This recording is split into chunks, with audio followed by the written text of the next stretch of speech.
Welcome back to AEW. Jay Lethal, who is on Dark Elevation Rampage, now challenging for the FTW Championship on Dynamite this week.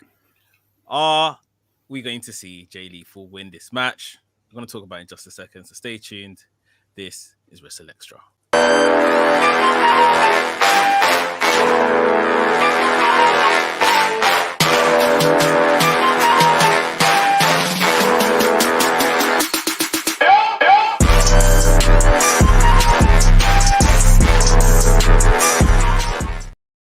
Yo, this is WrstlXtra. I am your boy, A Dazzle of Black Wrestling Alliance, the Black Wrestling Advocate, of course, alongside my tag team partner, Mix, the WrestleManiac, if you will. Jay Lethal. Oh. Jay Lethal looks like he kicked Adrian out the chat. Wonder what happened there, but thanks, guys, for joining us. Let's get A Dazzle back into place. Technicals. I don't know what happened. I was saying Jay Lethal kicked you out the chat. I disappeared. So yeah, let's start again. So Jay Lethal has come back. He was missing for a little while. You know, I think it was about like 30 days or so, like something like that. And the question was asked, where has Jay Lethal disappeared to? What's going on? Why is it that this guy has come back and then disappeared all of a sudden? What is going on? But then last week, we saw Jay Lethal come back with... He had a match with Sonny Kiss. Yeah. Which, if anyone watched it, phenomenal match. Short-lived, of course. It's a dark match. Short-lived. But the chemistry between the two, it was like they've been wrestling together for years. It was amazing. Two guys from Jersey, New Jersey, wrestling in New Jersey. So I don't know whether this was a one-off thing, just to do like a Jersey Boys type of thing, or we're gonna see more of it. I'm hoping we see more of it. But then, not only that, Jay Lethal isn't partnering with Young Guns. Just Sonny Kiss. Next thing we see is Jay Lethal saving Dante Martin from Will Hobbs and Ricky Starks. Two questions came to mind. First one was, where's Lio Rush? I'm sure there's probably an answer to that. I don't actually know. I've missed a few things over the last few weeks. So I probably, just missed the unobvious thing with that. Where's Lio Rush? Two, why Jay Lethal?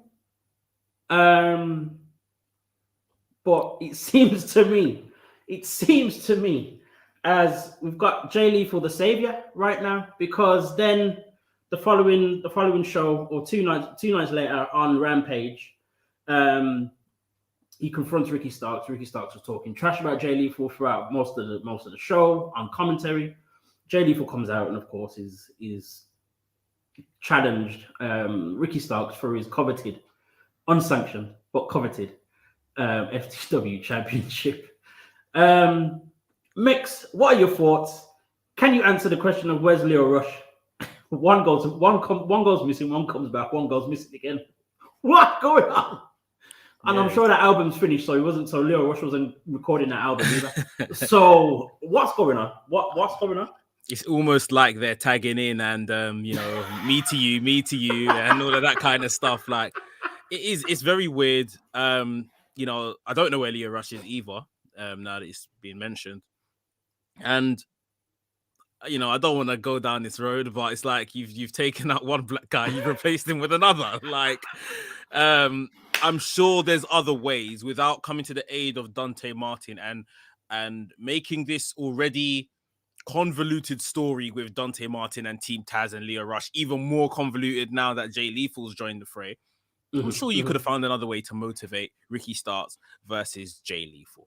Like, even if it's the fact of Jay Lethal just coming out on Rampage in the middle of, Ricky Starks built on commentary, building to the next match. Jay Lethal could have just made a big entrance. Ricky Starks could have stood up from commentary. What are you doing? I'm talking. Jay Lethal, shut up. No, I'm the FTW champion. Jay Lethal, like, no, I'm gonna take that belt off you. There we go. There's our Dynamite match. Like, I don't see, and especially if Lio Rush comes back, and just kind of slides back in with Dante Martin. Knowing AEW, they probably will address it. There might be a little, segment with Jay Lethal and Lio Rush being like, "Oh yeah, thanks for that. Thanks for looking after him." Blah blah blah, and I'm back now. But was it needed? Like, I just feel like I say this story with Team Taz and Dante Martin should have probably ended already, and now we're just adding another layer to it when we didn't need to. We could have motivated this match else, and another way. Furthermore, it's the FTW Championship. Like, come on, like, bruv. I just don't completely get it. I'm kind of almost envisioning a 6-man match. Is there like a pay-per-view or a special event happening in February with AEW? It's early March, but yeah, it's Revolution, first weekend of March. I'm guessing now, more so in February. For obvious reasons, we're gonna get a 6-man match. Team Taz with Ricky Starks and Will Hobbs, throw a hook in there, against Dante Martin, Jay Lethal, and Lio Rush. To be fair, they might do that at Beach Break. I think Beach Break is like their TV special at the end of January. So. Okay. But I'm thinking it's more so gonna be for February, for Black History Month. Oh, They'll probably celebrate this mixtape as well. I should have known that. Exactly. I just don't understand. I mean, maybe, possibly, it was a last-minute decision. Lio Rush couldn't be there for whatever reason. They needed to fill the gap with someone. Jay Lethal was there. They have to carry on somehow. They're throwing a match with Ricky Starks.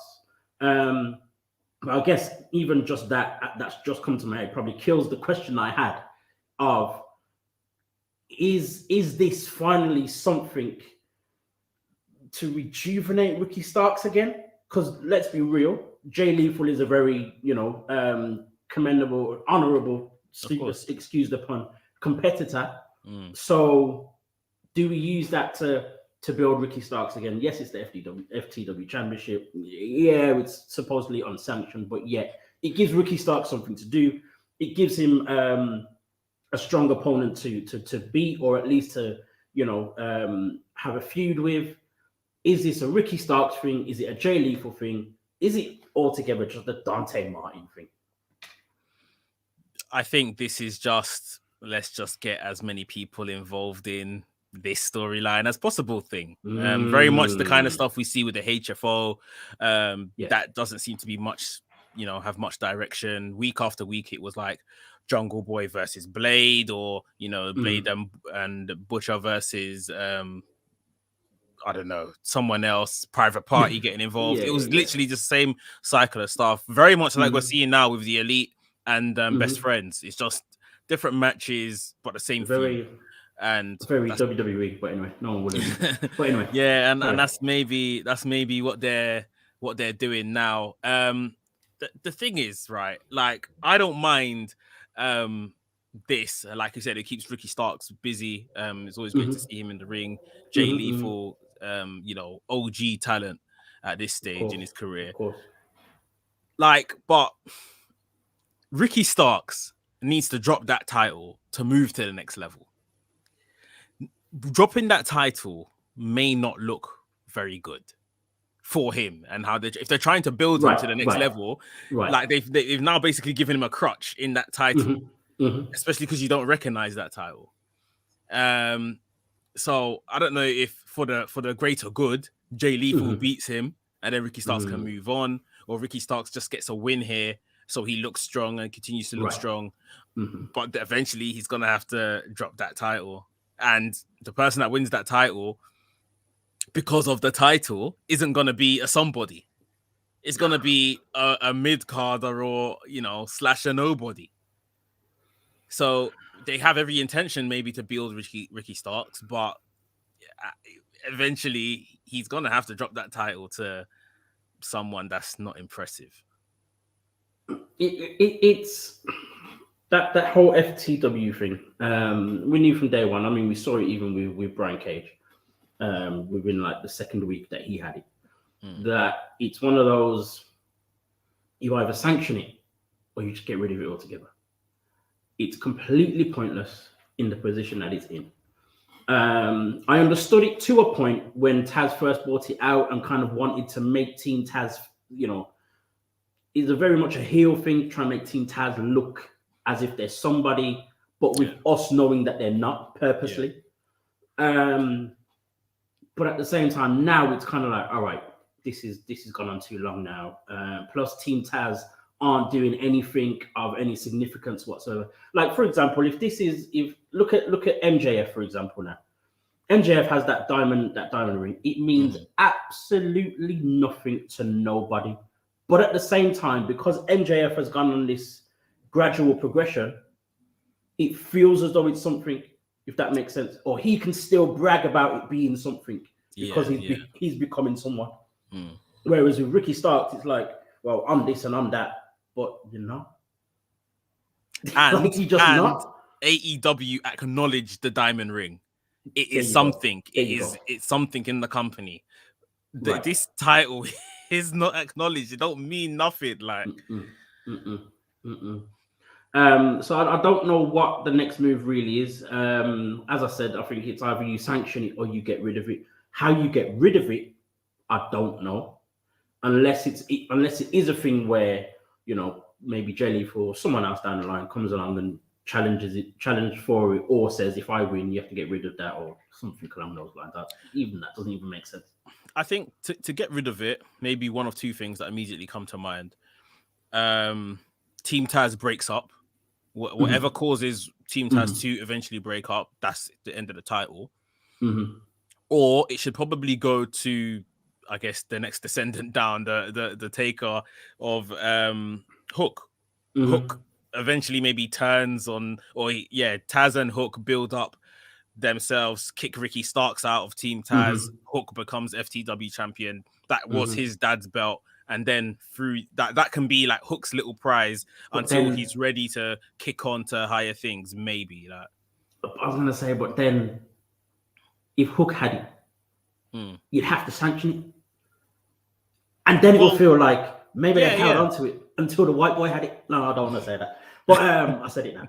But but at the same time, like it would make it's just this whole thing of it not sanctioned, it not being recognized, it's being held by someone who kind of even doesn't necessarily boast about actually having it, only when the conversation crops up. You know what I mean? So it just seems so worthless and pointless. In terms of this feud between Starks and Jay Lethal, what's the next step for Jay Lethal? It's almost like I don't even know who I feel needs the push out of the two. Both of them need it for very different reasons, but at the same time, how will it? Is there a way for it to happen where both of them get the push or both of them come out strong? Is that even possible with this? I think Ricky Starks needs the push. I think I said this before, and I said this when he debuted. I was never under any illusion that Jay Lethal came to AEW to do anything apart from putting the guys over. So I would love a situation where Jay Lethal won the title. Ricky Starks can go off and do something else, and they actually do something with him, not just keep him on commentary on Rampage. Right. And maybe Jay Lethal could use the FTW championship to keep himself on TV. At least every other week he comes out, has like an open challenge with like a youngster or another kind of, elder statesman like himself. And maybe they can just make the belt interesting that way. Since he's a face, at least keep, putting out challenges for people to take. And that will keep him on TV, like I say. But Ricky Starks needs to move on. Like, him holding the FTW belt is not enough. Like, it is not enough. And to say, we talk of him as the first black male champion in AEW. He's not doing that anytime soon. No. He's not achieving anything in that sphere as long as he's holding that belt. Man, I mean, Jay Lethal stays busy. We saw at Final Battle, I think it was towards the end of December, He was in that match with Jonathan Gresham for the ROH Championship, which obviously happened because Bandido couldn't be there. Jonathan Gresham is walking around now with the ROH Championship, but the old version, the classic belt. You know what? I've been meaning to ask this. I swear the World Championship is gold. Right. So Jonathan Gresham is actually holding the old championship. Why? Because Bandido is still the actual champion. I see. So for those, and this is going into where we're going to in our next topic as well, actually. So Jonathan Gresham is the ROH champion, and at Terminus, for those that don't know, Terminus was the event last weekend that Jonathan Gresham and Baron Black actually booked, and all the rest of it. Some great matches. You had guys like Moose on the card, Lee Moriarty, Daniel Garcia, Bandido was there as well. Bandido faced Baron Black, and it was actually for the newer and his ROH championship. Bandido won. Jonathan Gresham then faced Josh Alexander, Impact wrestler Josh Alexander, and Bandido actually confronted Jonathan Gresham. So it's looking like, we're gonna soon enough get some kind of undisputed, or championship match between the two of them to see who the real ROH champion is. Since Final Battle, Jonathan Gresham has defended it a few times, but under pure rules. He will always defend it under pure rules. We've seen him appear on Impact. He faced Chris Sabin at Art to Kill for the ROH Championship. And he's supposed to be facing Steve Macklin on Thursday on Impact for the championship as well. Now, we've also seen, of course, for anyone that doesn't watch Impact, ROH stars, a few of them. So Mike Bennett, Matt Taven, PCO, and I can't remember what the other guy's name is, completely forgot. Attacked a few of these Impact stars, have been doing so in the back. Guys like Rich Swann, Willie Mack, Eddie Edwards, that guy, Rhino, Heath, and a few others. Oh, and D'Lo Brown on commentary got attacked as well. So we're seeing this whole thing now where, because ROH is in I guess on hiatus until April, I believe, ROH stars are showing up on Impact or and other places as well, which they were doing anyway. What do you feel? Have you seen what impact this, purposely used the pun, what impact this ROH thing has had on Impact Wrestling? Is it helping? Does it make a difference to anyone, to anything? Like, what are your thoughts on this whole invasion, very mediocre invasion storyline? I mean, you said it, very mediocre.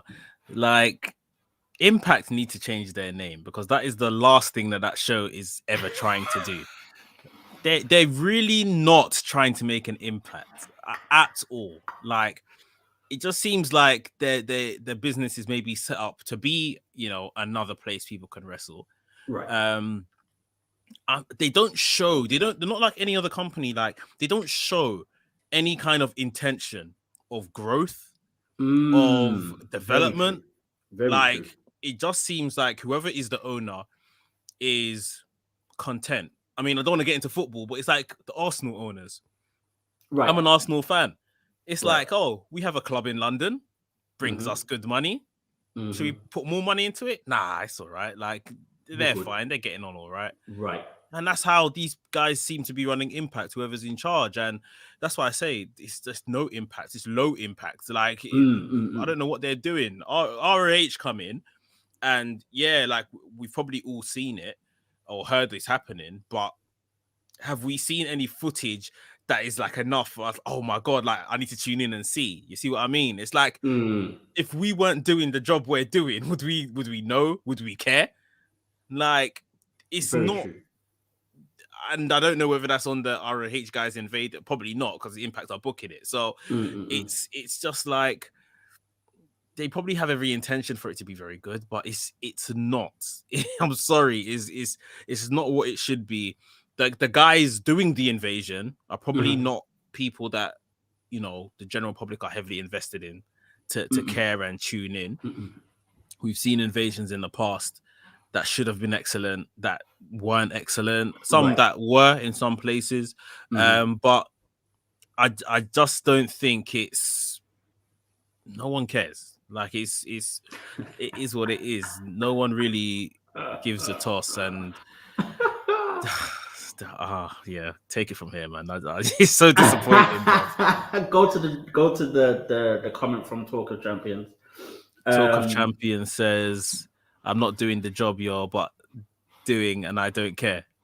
Yeah, see, they don't care either. Like basically, it is a shame because when the invasion happened at Hard to Kill, that was the first time it happened, and it was after what was I think the mistake was straight away was that this invasion happened straight after a 10-man hardcore match.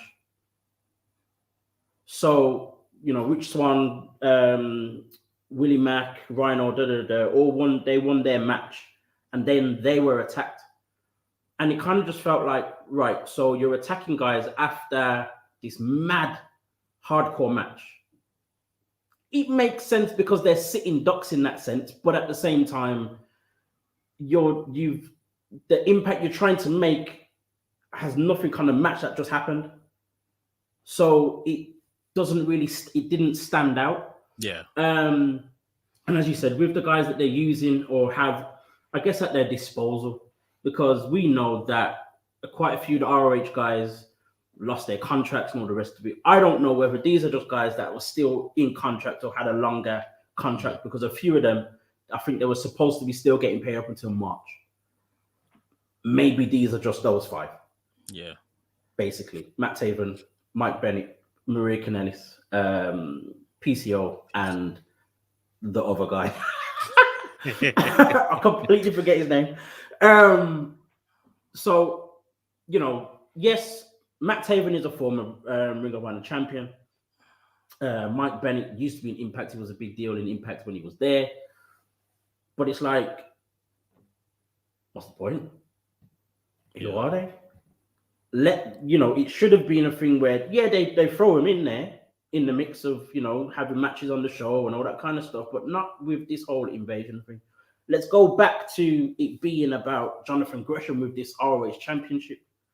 Let's focus more on that and let that be the main thing you use from ROH. They're doing a decent job with that, but it should be the focus. It feels a little bit more like a secondary thing. And Jonathan Gresham is doing great. He's having matches with great competitors, and all that kind of thing. But I'm just like, what are we doing here? And that's the thing, though. I can't give them credit for the Jonathan Gresham stuff too tough, because Gresham's a brilliant wrestler. Impact have brilliant wrestlers. Yeah. And it's just a matter of, quick motivation for a title match or whatever the case is. And those guys can handle themselves and put on a great match. That's not hard. Now, with the invasion, it's an actual story. A story needs to be created here to, form some intrigue from the public. And then, for us to do all the stuff that will spin off from it, more eyes on the product, put butts in seats, etc. And it's just samey. With all due respect, the people that are doing the invasion, like I said, it's not interesting enough personnel wise to change the channel and see what's happening over there. Who knows? This might be a thing of the past in 2 weeks' time. This whole invasion. Who knows? Actually, who knows? I mean, for me, the easiest thing to have done is Jonathan Gresham has this whole thing about wrestling being pure rules, all that kind of thing. Jonathan Gresham should have just basically turned Walter on us and come with that angle, like, I'm coming here to cleanse wrestling in Impact. Pure rules, blah, blah, blah. Heel Jonathan Gresham with the ROH Championship, and go down that route, even if with those guys as well. Yeah. Jonathan Gresham will then be the focal point. Everyone's invested because everyone's invested in what Jonathan Gresham does next. For him to be in the forefront of it, to him to also be a heel, which he was for a little bit, kind of teetering on that with the foundation at one point. And I think that's probably what it should have been.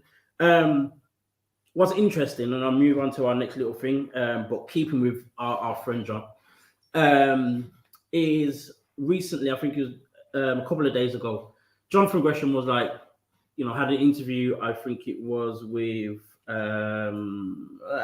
Wrestling Inc. And he said he feels that in the past and a little bit still now, that he's been held back because of his skin color as well as his size.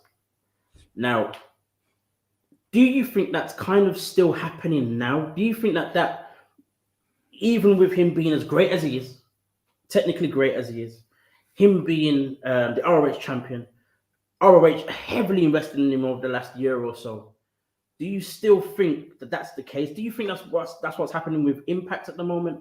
And not to say that Impact are a racist company in any way, shape, or form, because whenever we talk about inclusivity and all the rest of it, we praise Impact for the likes of Moose and Chris Bay, Trey Miguel, Rich Swann, Willie Mack, all of those guys who have had very good careers over the last couple of years. But do you still think that there's an air of that happening with this whole thing? I mean, I can't imagine where he would be getting that energy from, like what company or what promoter or whatever the case is. But in wrestling, I think it's fair to say that there's still an element of this is what a wrestler should look like. Right. Height-wise, muscles and biceps and six-pack and this and that. So yeah, I think if he's getting that kind of discrimination, and he is obviously, we see the smaller wrestler, the indie build and all of that kind of stuff. We see that, and he is still kind of considerably shorter than those as the typical. So it's going to be hard because, if he's going to get a chance at a promotion, it's almost like imagine him ever getting a chance at WWE, and it's like, you want us to sell someone like, even if it's like a Gresham versus Bobby Lashley, how do you want us to sell that this guy is a challenger that the crowd is going to believe? I think even the likes of Reggie is probably taller than Jonathan. Yeah, I believe so. Jonathan Gresham's 5'4". Yeah, so that's a small guy. I'm 5'7", and I feel small. Yeah, so it's probably, it's unfair 100%. It's unfair, but I guess it's the industry. Obviously, I'm not excusing racism. If you're not getting opportunities because of your color, that's just straight up wrong. And yeah, we know about that kind of stuff, but I'd like to think that's not so much the issue nowadays still, because that would be a complete shame. I do think it's probably more of just the build opposition we can put him up against. It's like, well, yeah, once we get to the bigger stages, how believable is this gonna really be? Yeah, it's very true. I mean, it is definitely a side thing, because in the quote that that he said, he was also saying that definitely in the past it was definitely his color. He felt that a lot, and all the rest of it. He had to find his own path.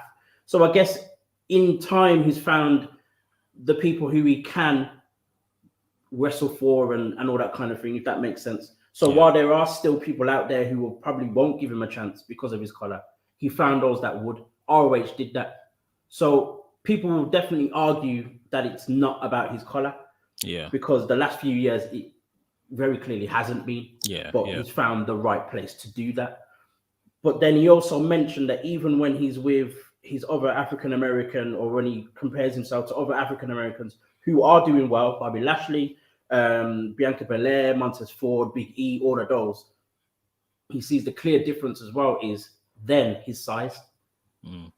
He wouldn't then get, as you just said, very perfect example, Gresham versus Lashley. Lashley's going to look down at him like almost like his hornswoggle. Yeah. You know what I mean? Like, it doesn't make sense.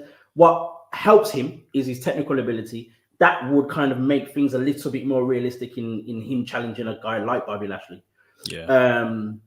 But it's sad to see when someone like that, or when any kind of black wrestler says anything about their experiences, that you get, the reactions that you get from the fans, that is where my real problem lies. So while Jonathan Gresham was very much actually saying that it's a little bit better now than it was, fans are still reacting as if he's saying he's still got a problem. Yeah. And I don't understand what that is. It makes no sense to me. Why do you? How do you feel when you see that type of reaction from fans? What does it make you feel? They just don't get it. They just Right. don't get it. Like, people are complaining, and it's like you haven't experienced this. Let a man air what he's experienced. Like that's all he's doing. He's been asked for an interview. He's talking about his experience as a wrestler in the industry. And you at home on your sofa think you can tell him otherwise.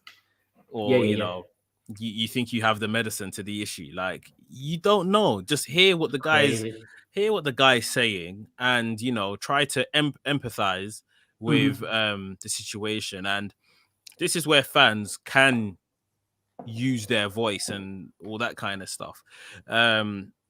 If we wanted to really see the likes of Gresham on a bigger platform, people could rally together, and I'm sure somebody would take him. But they don't. People would rather criticize, tear down, finish tearing down online. They think these companies don't see this kind of stuff, and then they'll be, when the guy's retired, they'll be like, "Oh, Gresham never got a chance here." You didn't show him any love. So when people look at the numbers and all of that stuff, it's like, well, they don't want this guy. You see what I mean? Like, they don't want him. So yeah, I mean, it's a shame that you can't really tell your experience, and you have to get criticized every time you do tell a situation that you're going for, and people can't just take it for what it is. And again, unfortunately, it's always kind of leaning into the race side of things, and it becomes like a us versus them situation.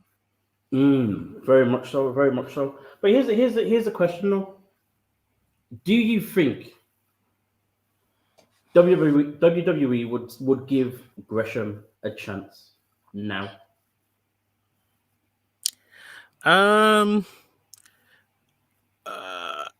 They don't want to be signing, so they have said, the indie star. Right. I think if Gresham came in, I couldn't even imagine it. It's like seeing him in a comedy role. But I think that might be where they would want to fit him.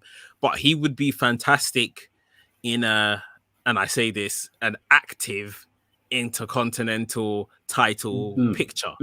If that intercontinental title scene particularly was thriving with great technician level wrestlers, like the guy that has the belt, Nakamura, that's not getting an opportunity to do nothing, like maybe a Sami Zayn, like a Drew Gulak, just those kind of guys that it could almost be like Gresham's pure title. And no matter his height, whatever the case is, he could hold that belt and do a good job, because that's not the top title. But then that part of the issue is, because that's not the top title, that's why that title gets treated how it gets treated right now.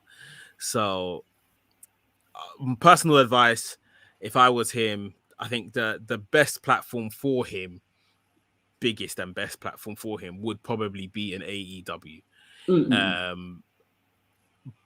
AEW have their own issues, as we know, but yeah, that's probably the place he's going to go and reach, the pinnacle of, that sports entertainment over there. Very true. Very true. And it's a shame, because I think the NXT of 2 years ago, not even of last year was kind of teetering out. I was like, but the NXT of 2 years ago would have been perfect. Absolutely perfect for him. Adam Cole, Tommaso Ciampa, Johnny Gargano, even a Samoa Joe, a few other guys that were there at the time. Pete Dunne versus Jonathan Gresham. Madness. Whoa, that would be amazing. That would have been perfect. But now that they've got this set, we want this person, that type of person, this type of person, which they're very much entitled to. Yeah. It's a shame that I guess that opportunity with WWE has probably completely disappeared for him now. Unless things dramatically change, even with his star power, or even him being a very much of a talking point over the last few months, I don't think that would even be enough for them to say, right, let's get this guy. Nah. Not gonna happen. Jonathan Gresham at the Royal Rumble. No, it's not happening. I mean, even with all of that, like, you know, we've had this whole Forbidden Door thing for the last year or so, and we're getting Mickey James coming in the Royal Rumble as the Impact Knockout champion. Currently unsigned. She's like technically a free agent. We had this whole thing with Cody being technically a free agent. We know that that's not happening with Royal Rumble. But, you know, even with that, WWE would not take a chance on Jonathan Gresham. And the obvious reason is, or, you know, that we now know is it definitely would be his size. So he definitely has a point there in terms of his size. But luckily for him, and he does now know this, he still has places he can go. Yeah. Impact, obviously Ring of Honor, possibly AEW, where we can go, and those two things not be an issue, even though we talk about the issue of AEW quite often.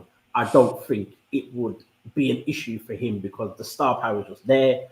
Give us the match with him and Daniel Bryan, or Bryan Danielson, sorry, and boom, we're good to go. But it's interesting to see what happens with Gresham, how he kind of manages his time from now until if or when ROH comes back. I think he's doing the best job he possibly can, to be honest, right now. I think Impact could possibly turn it up a little bit, but the fact that there's the possibility can add to the excitement of what's going on right now with him. So I guess it's kind of, we'll see what happens. He's the world champion. He's the world champion at Ring of Honor. Mm-hmm. You know, they're coming back in April with their what is it, Supercard of Honor, which is their big show every year, sort of thing. So he has to keep that belt relevant.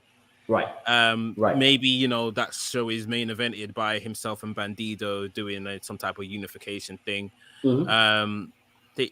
Both men have got to keep their belts relevant so that arena, that stadium, whatever the case is, sells out, because people want to see that match. So and at the same time, like you're saying, he's now got the wings to fly outside of Ring of Honor. He has to keep working and raise his stock. And as he does that, you know, the opportunities, maybe less so WWE, but everywhere else will come. I'm sure there's been contact with the likes of AEW, but through him, you know, doing what he's doing right now, touring the indies and stuff, it will at least push the price up of what he's gonna cost. So and I hope he does, you know, he really gets the belt over, and then once Ring of Honor's back, we see, you know, if he's gonna stick around or if, you know, there's other opportunities ahead. Going to be very interesting to see. Moving ourselves over to WWE. We're all excited and anticipating this Brock Lesnar versus Bobby Lashley, of course, at the Royal Rumble. We're anticipating the Royal Rumble in general. I believe Bianca Belair declared herself for the Women's Royal Rumble just yesterday on Raw. Possible two-time Royal Rumble winner. Actually, what do you think, actually, percentage-wise, realistically, do you think that's a possibility? Of Bianca Belair winning it again? Yeah. I would say I'm now currently as high as 90% sure she's going to win it again.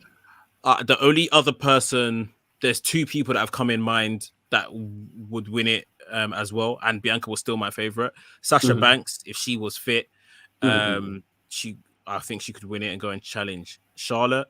And Asuka. Asuka has apparently been cleared.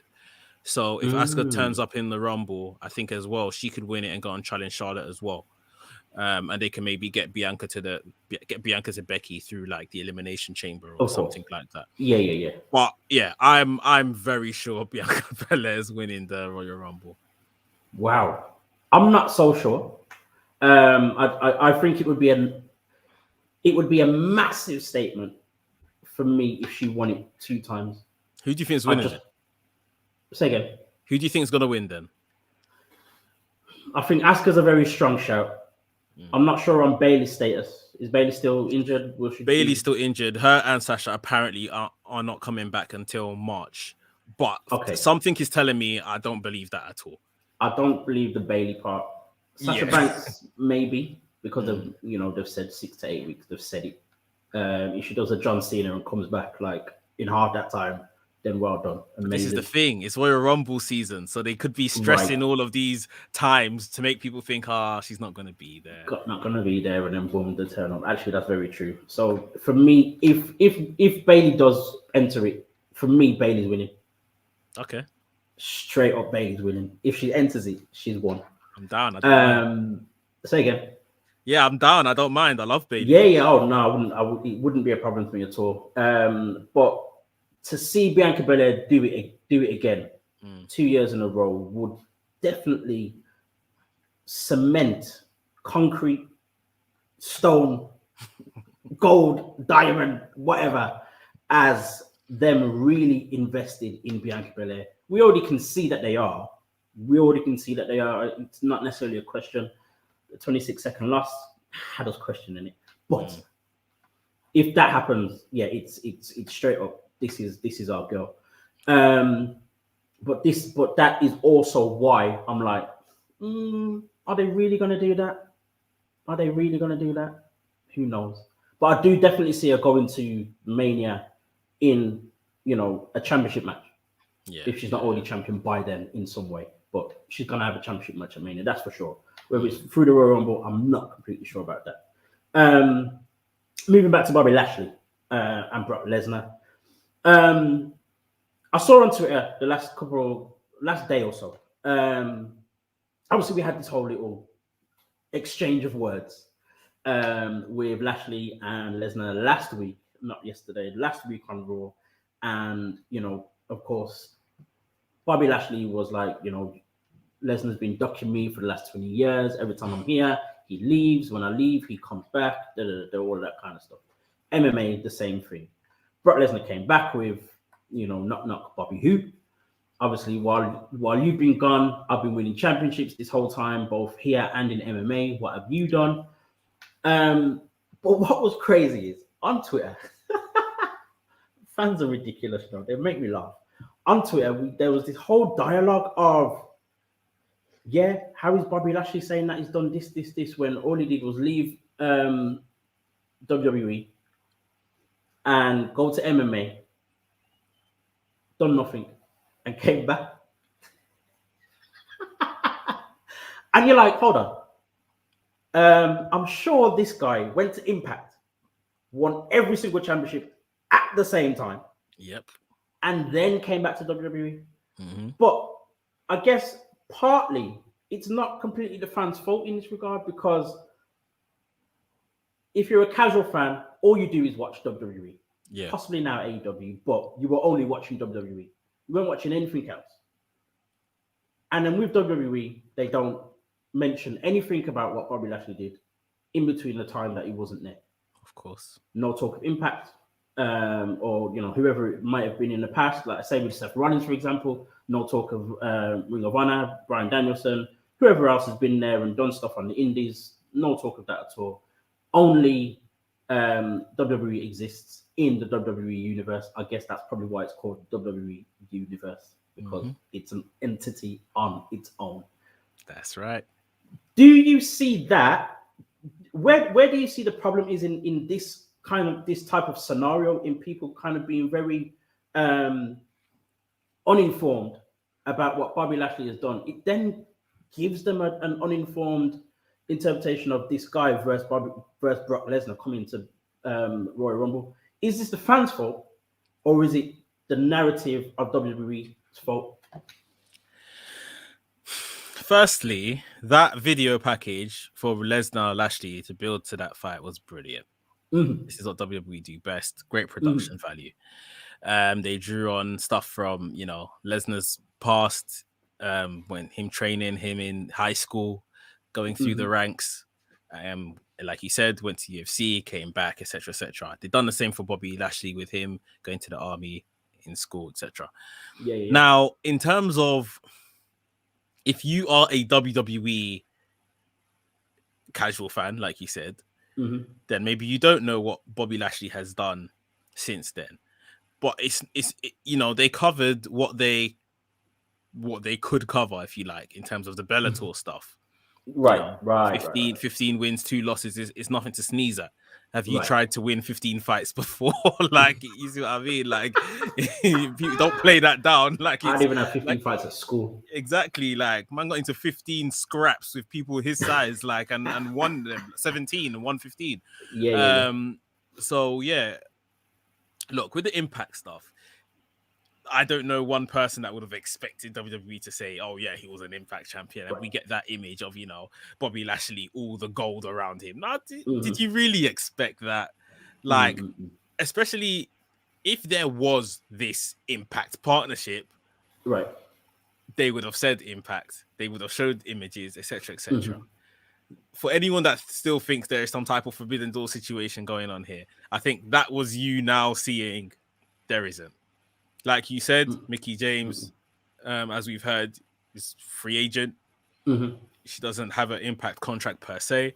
And that's why it's probably so easy for her to go back to WWE to do this Royal Rumble joint.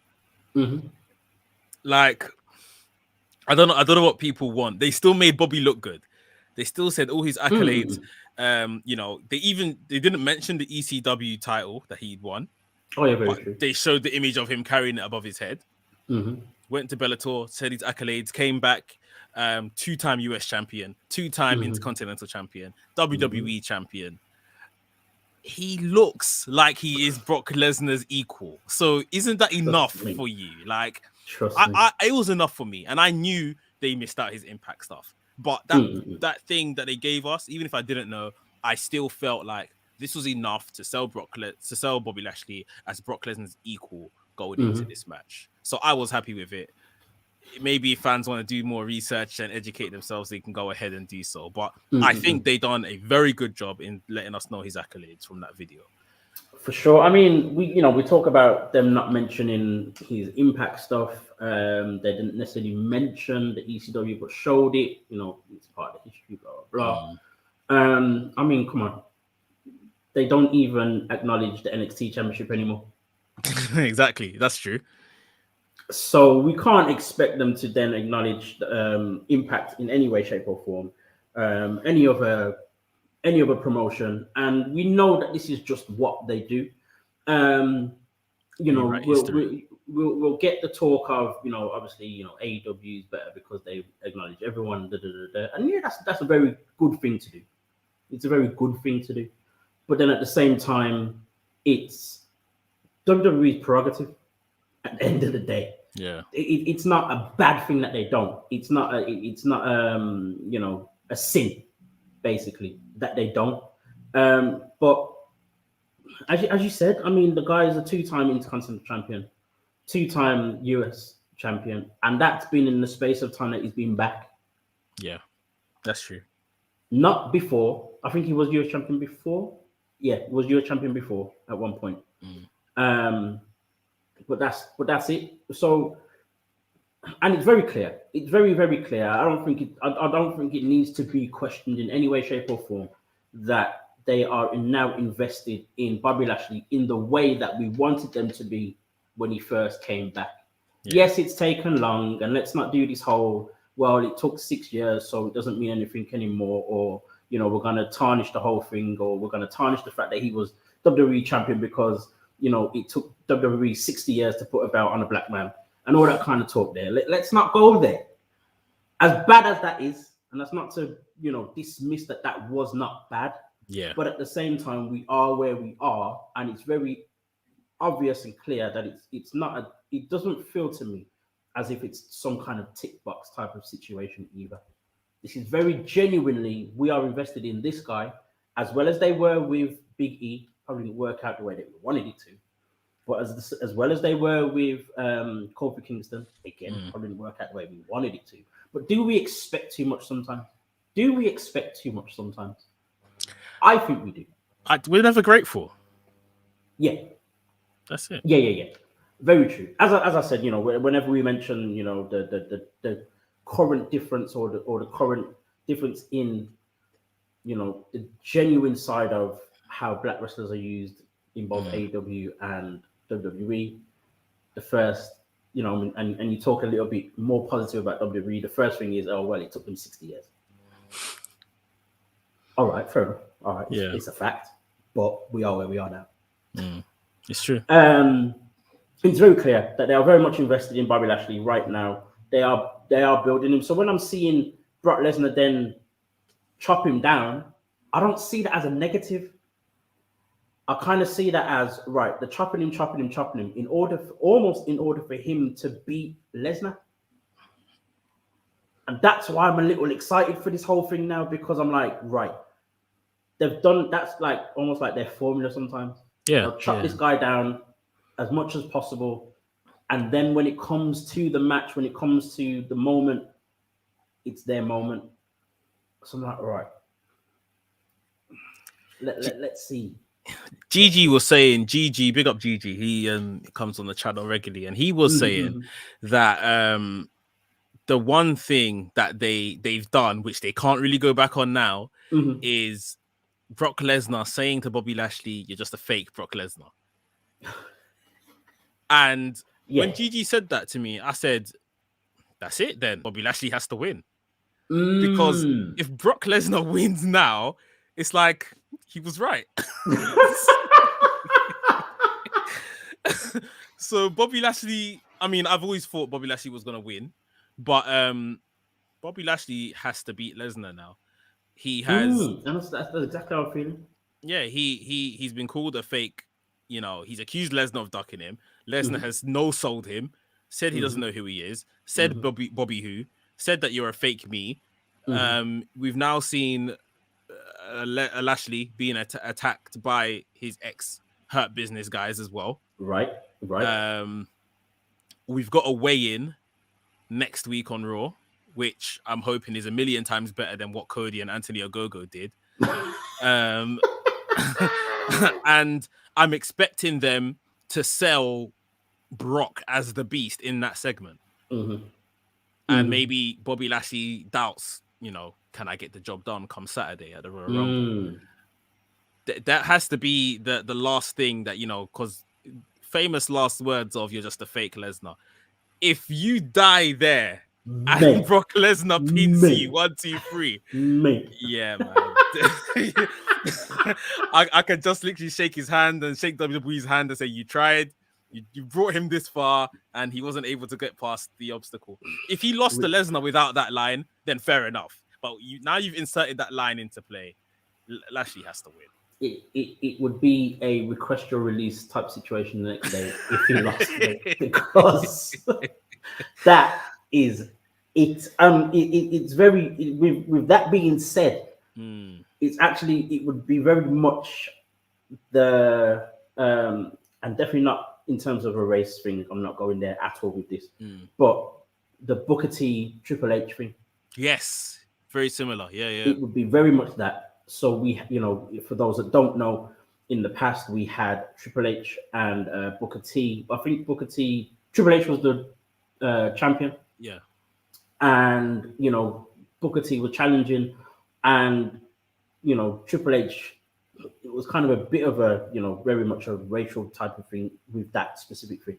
But it was, someone like you isn't good enough to beat me and all of that kind of stuff. Yeah, I swear even mention his nappy hair. Bro, yeah. What?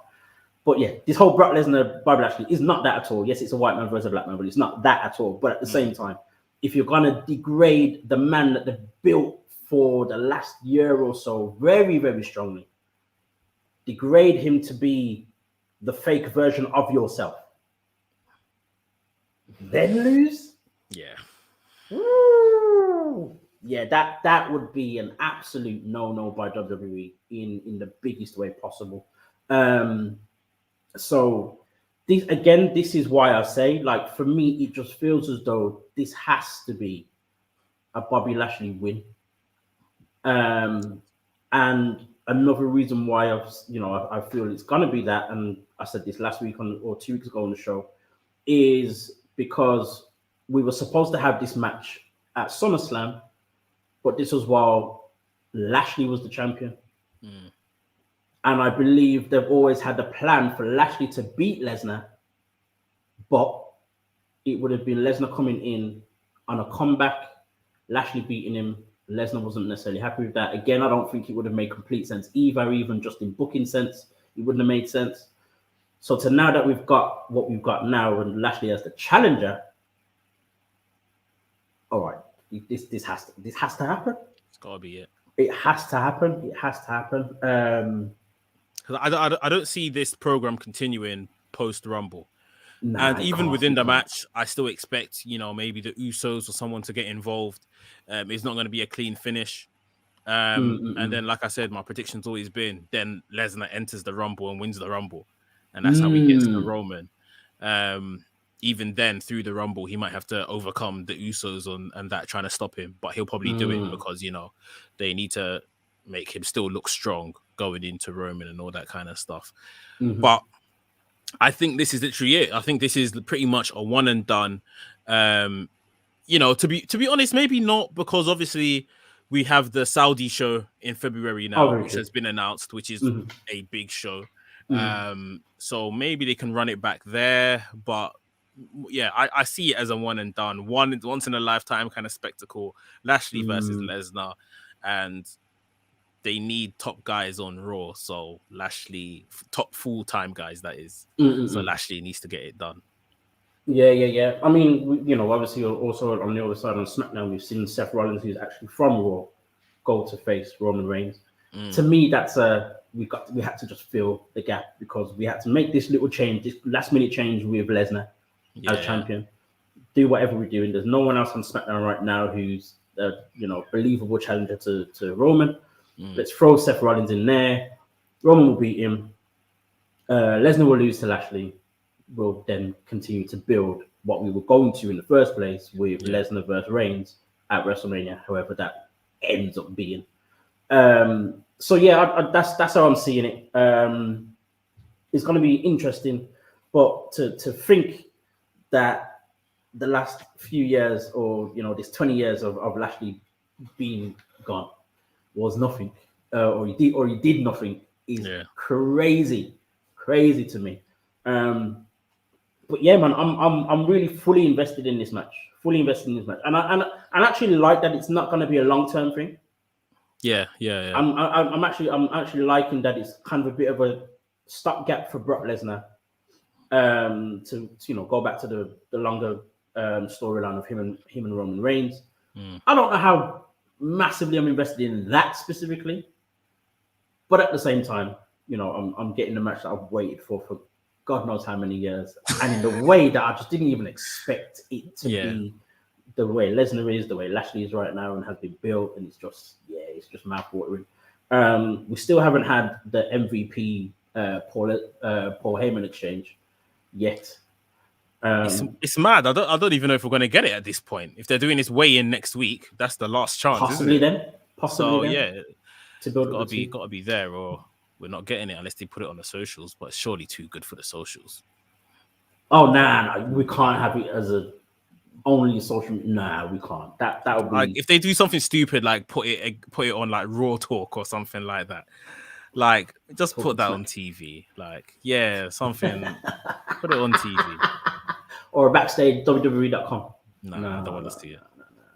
No, not at all. With a minute to go, real quickly. Is there anything? Is there a superstar wrestler who stood out for you this week who you'd like to mention as your star of the week? I wouldn't say stood out. It was good to see Will Hobbs back in the ring. Yes. I feel like I haven't seen him wrestle for time. The positioning of him and Dante Martin after Wardlow and CM Punk, which is basically the same match, like big man versus small man, was a bit questionable, but they did a good job. More than anything, I'm concerned with Big E. We saw him lose a couple of weeks ago. He wasn't on Raw last night. I mean, I think we need to put him on a milk carton or something. Oh mate, he's the other one that's gone missing as well. Yeah, man. It's interesting actually. Yeah, it's interesting to see what that's about. And he has said himself that he was upset by the way his run ended as well. So yeah, it's interesting. I guess for me, if I was to mention anyone as a star of the week, it would actually have to be Jay Lethal, if I'm honest. That match with Sonny Kiss was, if you haven't seen it, just go and check it out. To know that those guys have never wrestled together, or I don't know if they have actually ever done that before, but to know that they haven't, on AEW definitely, and see what they did together and how the chemistry was great. And of course, we're now kind of seeing him on the main shows at the moment.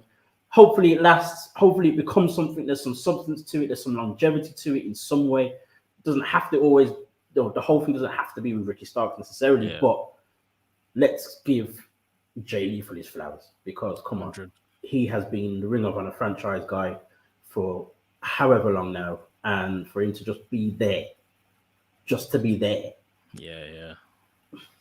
it's disappointing. But to see him, and he got to show his promo skills again, which he has. So let's see more of that, man. Let's see more of that. And on that note, in terms of seeing more, you can see more of me if you want.